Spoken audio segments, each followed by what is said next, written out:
that didn't work so well.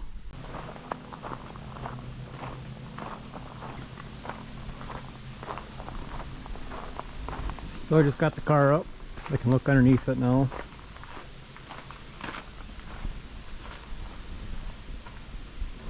You can see the original red paint. Shiny red paint there, red coating is coming off.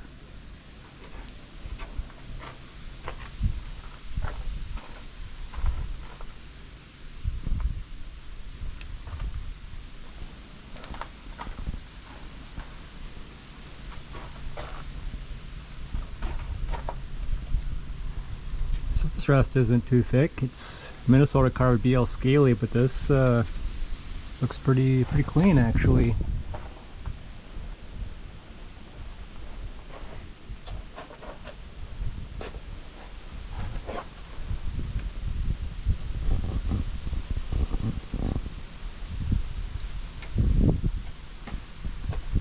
Master cylinder, that's seized up. That's undercoating flaking off. Tar-based stuff. I assume that's the original undercoating. Paved my driveway with it.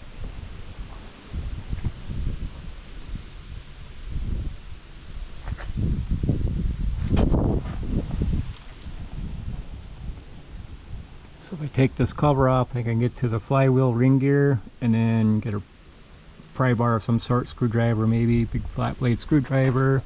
Try to turn the engine over being it's seized.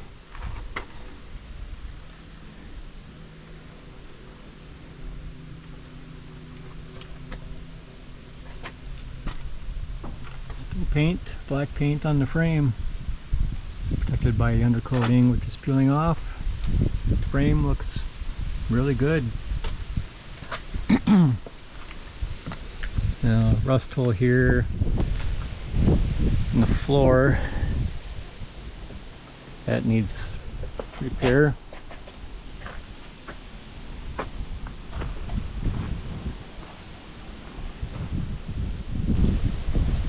This whole thing, I think, might be soft.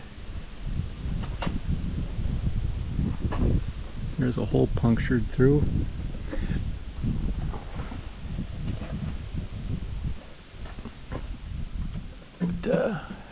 This would be, you know, torque box, hog trough. Not sure what they call it on this model. More undercoating. Looks like a factory drain hole, perhaps there. It's not factory. It's real bad there. This, I think, is actually decent, other than the hole being punctured. Might have been from a car hoist, I don't know. But this needs repair.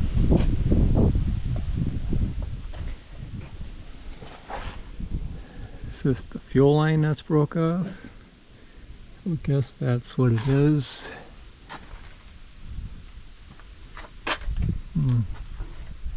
What happened there? Is there a fuel tank in it?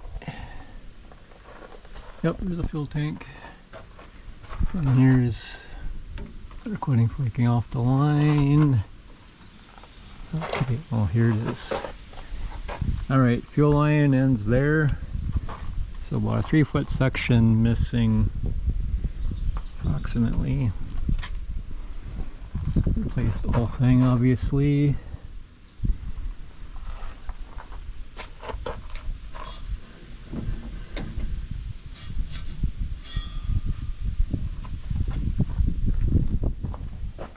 Shiny black paint underneath the undercoating. Big flake there. Well, I can see factory print on the frame. So it's, say, NTC something. Oh, it came off on the undercoating too. Look at that in reverse. NYC 577.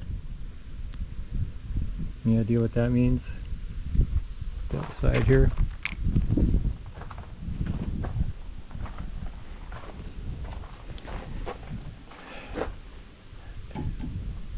Any idea what this half round plate is for.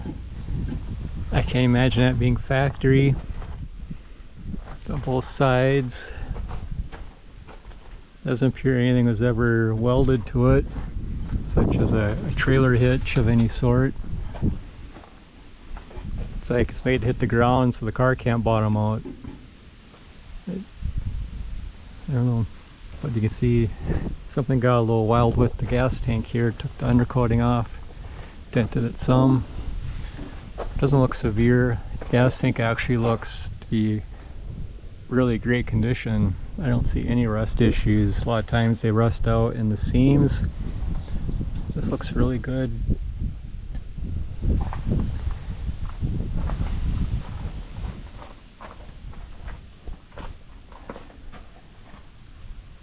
It may need to be, the inside I'm sure needs to be cleaned out from old gas and such from sitting for so long. Otherwise it looks real good.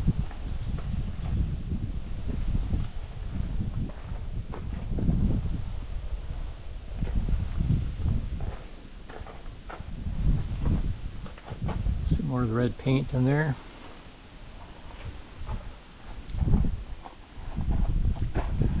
A lot of grease on the differential. Jeez. Jeez, look clean the brake lines are. They're shiny steel yet.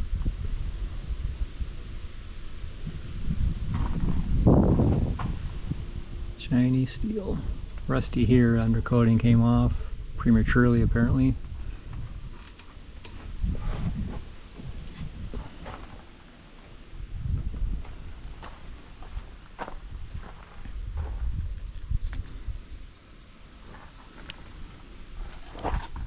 Another tear from apparently from a car hoist, left in the wrong place instead of on the frame like I have here. And yeah, this appears to be a factory drain hole. It's actually kind of louvered.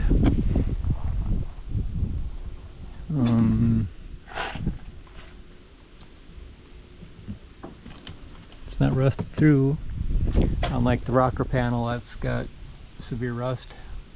So if that's rusty, then I'm sure this has deep surface rust on the underside, most likely.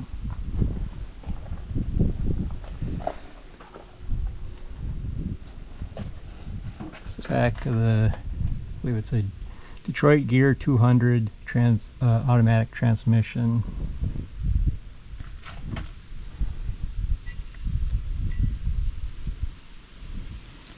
I'm assuming this is,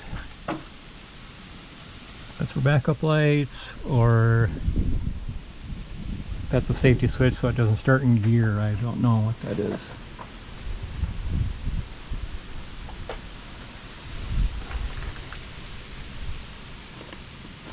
Look at this heater duct. This is weird how this is goes under the floor like that, under the seat.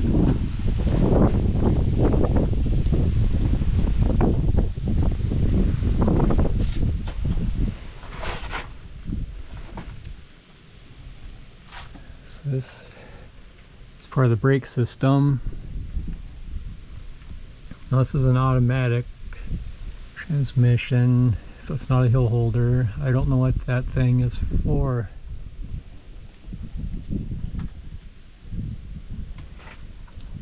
I don't know if the parking brake would work. I never even tried it.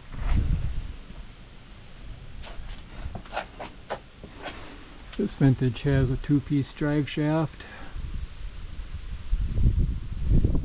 Or the later model Studebakers have just a single drive shaft.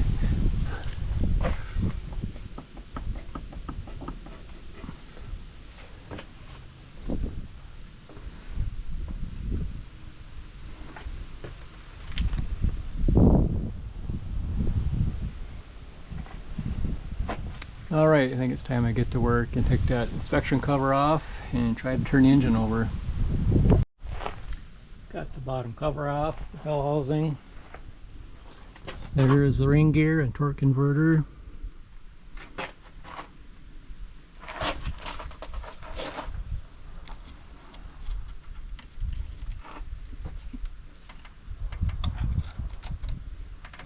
It's turning over. That was easy.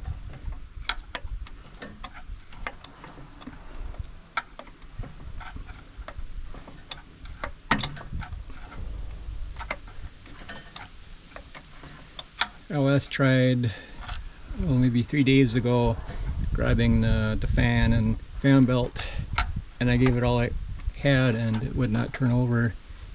And typically that's enough to turn these engines over. This is, see the fan, obviously it's turning over. Maybe you can't see it, lighting's poor.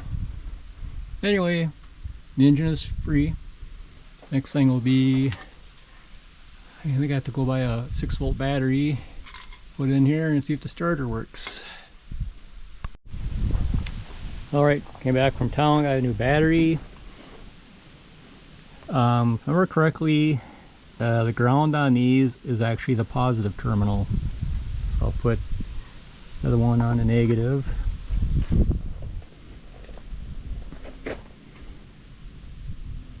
And the ground on the positive.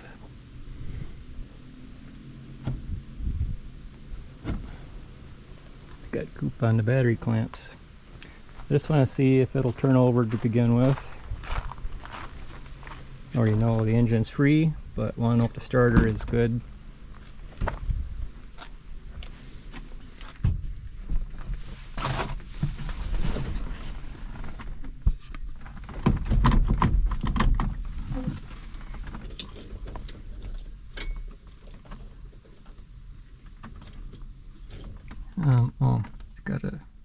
I've never started one of these before. It says start here with a toggle switch.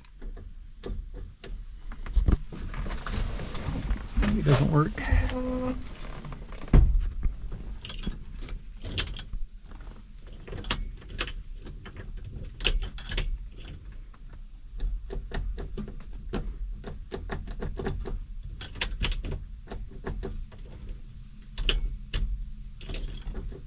So I gotta do some wiring first, I think.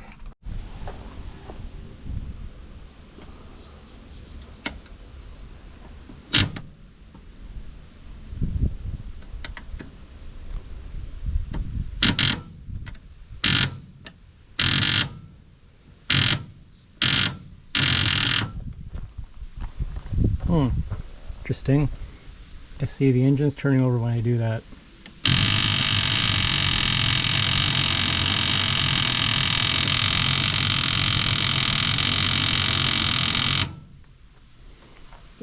That shouldn't sound like that.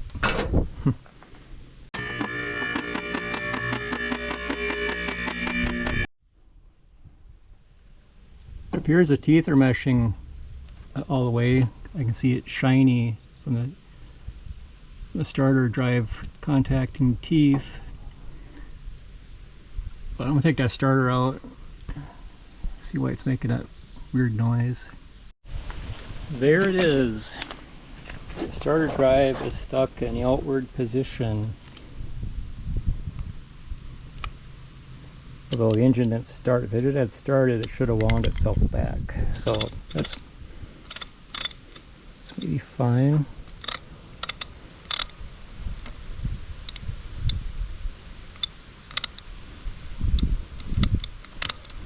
It's not going back. Keep the camera on here, I'm sorry. Keep losing focus. This doesn't behave like a typical starter that I've dealt with before.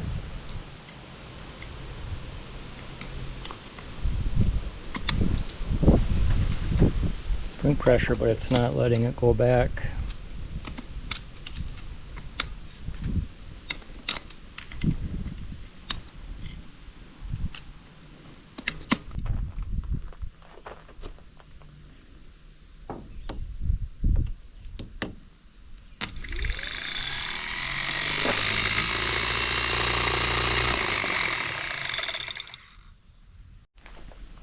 So I put the starter back in, hooked it back up across the solenoid here.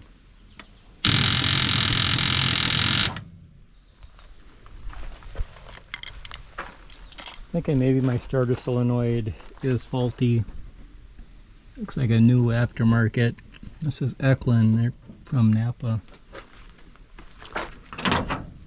But I don't think it should act like that. So use this big channel lock.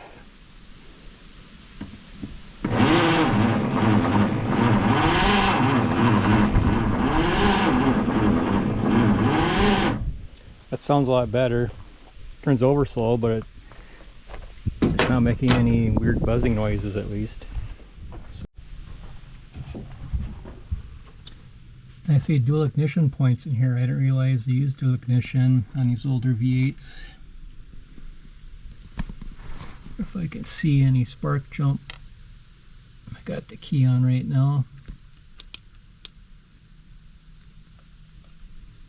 Jumps between the cab lobe and my screwdriver, but I'm guessing the points need a little sanding.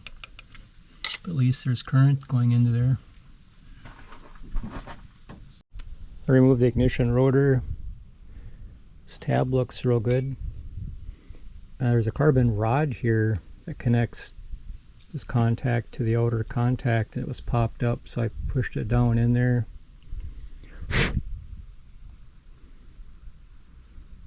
Brass looks to be pretty good. It's not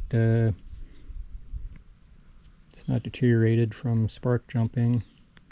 So I opened up the points, stuck this abrasive emery cloth between the contacts and those. Work it back and forth to remove any carbon deposits and whatever corrosion, I don't know what gets on there. Ooh, look at that white stuff on there. So with this emery cloth, I folded it so both sides are abrasive. Stuck that between the ignition points, and this white powder residue come off both sides of the contacts. So there might still be more on there, but I'm going to check it now, see if spark will jump.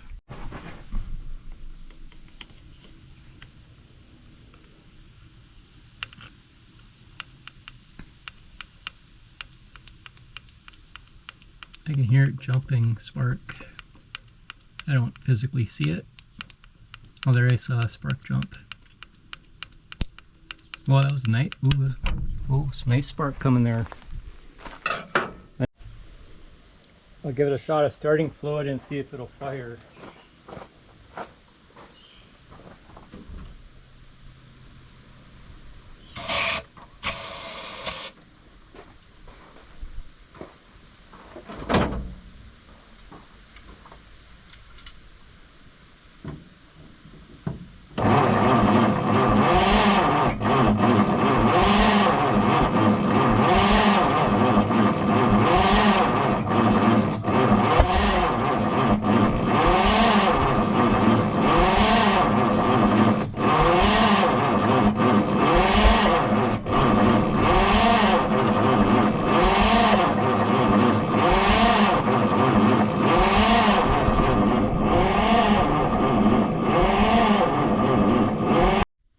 Try it again. Gave another shot of starting fluid.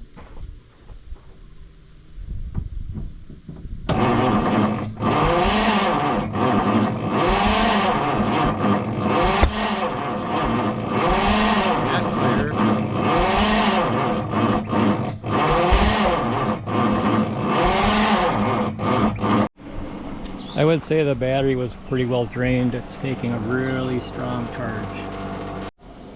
It's only been charging for 10 minutes, but I'm impatient, so I'm going to try it again.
plug wires, and they appear to be to their correct corresponding plugs, so that should be good.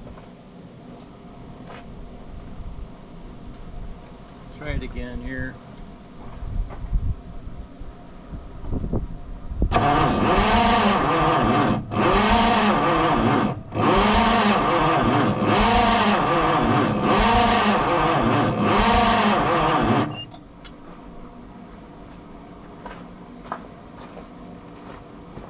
Seems to spin extremely slow. Maybe it's the cables, connections, maybe the starter.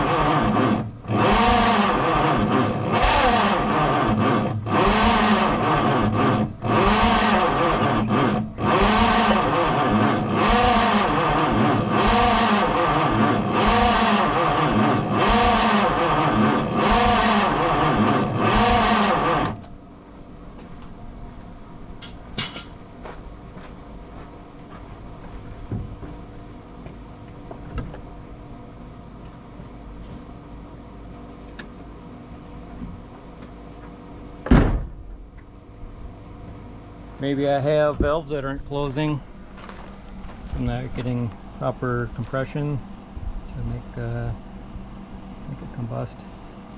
But it sure does seem to spin over really slow. I want to put a different charger on that battery. I'll leave it on overnight. This one puts out a lot of output for a 6-volt. I think I feel better charging it more slowly, especially being that it's a new battery. And maybe try again tomorrow.